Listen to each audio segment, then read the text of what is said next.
Hello students, this is Ruchi Bhatnagar, your SST teacher from Modi Public School, and today we are going to start a new chapter from Geography, chapter number 1, that is Environment. I have also sent you the PDF of the chapter from NCERT book. Go through the chapter thoroughly so that you can understand what the chapter conveys, and from this video of mine you will get a clear understanding of the chapter. Okay? So now we'll start the explanation. First we'll take the meaning of the word environment. What does the word environment conveys? Actually, this word environment is taken from a French word environner. The meaning of environner is neighborhood. So what is the meaning of environment? Through this word we can conclude that environment means anything that is in a neighborhood, or we can say anything that surrounds us or which is in our surrounding forms our environment. If we have to give a definition, how will we define environment? The people, the places, the things and the nature that surrounds a living organism makes its environment. Okay, so environment, what is the importance of environment? Environment is the basic life support system for every living organism. We get air to breathe from the environment, we get food to eat from the environment, we get water to drink from the environment, and in fact the land that we live on comes also from the environment. So environment is the basic life support system for any living organism. Without environment, any living organism can't survive, right? So environment, through this we can understand that environment is not only natural environment. Environment is actually a combination of natural environment as well as human environment. How? There are not only natural things around us. You see many things around yourself. What are these things? They are natural as well as they are man-made. Like we have roads around us, buildings around us, we have railways, we have bridges, we have schools, hospitals. All these things are man-made environments. So environment is not only natural, but it is also human environment and man-made environment. So now we come to know that environment can be natural, it can be human, it can be man-made. Okay, so in your book there is a diagram, there is a well drafted diagram for this. Go through that diagram, it will clearly make you understand that what are the things that come in natural environment, what are the things that come in human environment, and what are the components of this man-made environment. Okay, natural environment, we are taking first natural environment. Natural environment consists of the plants and animals as well as the nature or the things that is land, water, air. All these things are our natural environment. So to understand it more clearly, we can divide the natural environment into two groups. One is biotic environment and the other is abiotic environment. Now biotic environment, here the word bio is coming. Bio means life. Remember this thing, that the word bio means life. So biotic environment consists of those things which have life, or we can say the living world comprises the biotic environment. What are the living things in the environment? These are plants and animals. Okay. And the abiotic natural environment, what are the things which come in abiotic natural environment? These are land, water, air. These are abiotic but natural. Abiotic natural environment. These are natural but they don't have life, so they are abiotic natural environment. Clear? Now we come to man-made environment. Man-made environment, it's the most easy to understand because anything that is made by men comes in man-made environment. Anything that you see around yourself which is built by man is man-made environment. You can give the examples, the roads, the bridges, the railways, the buildings, all these are man-made environment. Okay. Now the third is human environment. Human environment is actually the human beings, as well as it includes all the activities through which man interacts with each other. Everything, all of these things come in human environment, because this play a major role in the life of an individual, like a community, a family, politics, we can say political situation, educational situation, educational environment. All these things are human environment. Do you understand? Human environment is the environment which comprises of human beings, as well as the processes and the activities through which these human beings they interact, or there is a lot of interaction which affects the society or which affects the individual himself, is a part of human environment. Go through the diagram, you will clearly understand that what does human environment include. Okay. Now we come to the next topic, that is components of environment. Components of environment, and that is components of natural environment. Okay. You have studied in class 6th about the domains of the earth. Remember? You have studied about lithosphere, hydrosphere, atmosphere, biosphere. All these domains of earth are a part of natural environment, or we can say these are the components of natural environment. We'll take each one of these individually. First one is lithosphere. Lithosphere, lithos word, I've already told you in 6th class also, that lithos means stone. Okay, or we can say rock. So lithosphere is the part of the earth which is made up of land, or which forms the uppermost hard-top layer of the earth. The uppermost hard-top layer, which is made up of minerals and which is also covered by a layer of soil, forms the lithosphere, and it actually provides us with all the landforms that we see around us, like deserts, mountains, grasslands, forests. All these landforms are provided to us by lithosphere. Okay. Next one is hydrosphere. Hydro word means water.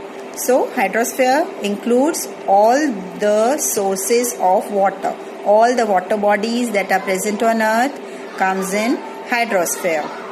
So hydrosphere includes seas, oceans, rivers, lakes, ponds, everything that gives us water, which are the sources of water, comes in hydrosphere. Now the third one is atmosphere. Atmosphere means, what is atmosphere? A thin layer of air that surrounds the earth forms atmosphere. Actually, it is the composition of what is the composition of atmosphere? It consists of dust, water vapor, and lots of gases. So this is atmosphere, and the major role of atmosphere, or in simple words you can understand it like this, that they protect us from the ultraviolet rays of the sun and also the scorching heat of the sun. Apart from performing many other functions, atmosphere protects us from the ultraviolet rays of the sun, as well as it protects us from the scorching heat of the sun. Now the last component of that natural environment is biosphere. Again, the bio word is coming, so you clearly understand that bio means life. So the sphere of the life, or the domain of the sphere of the earth, or the domain of the earth where life exists, is biosphere. You can also say that the narrow zone of the earth where the lithosphere, the hydrosphere, and the atmosphere interact with each other forms biosphere. Or in more simple words, you can say that biosphere is the part of the earth, or it consists of all the other three domains of the earth: lithosphere, hydrosphere, atmosphere, and that narrow zone where all these three meet forms biosphere. And this biosphere is the only zone of the earth where life exists. That means the plants, animals, human beings exist only in the biosphere domain of the earth. Okay, I hope you have understood about the components of the natural environment. Now we come to another important topic of this chapter, that is ecosystem. What is ecosystem? Now we are studying the environment for so long. We now understand that the living organisms are interrelated to each other. That the living organisms are dependent on each other as well as on their environment. The individual living organism can't survive alone. Okay, so every individual organism has to depend on some other part of the environment for its survival, and this is what makes an ecosystem. Do you understand? What is ecosystem? It is the system in which there is interaction of living organisms with each other as well as interaction of the living organisms with their chemical as well as physical surroundings. Do you understand?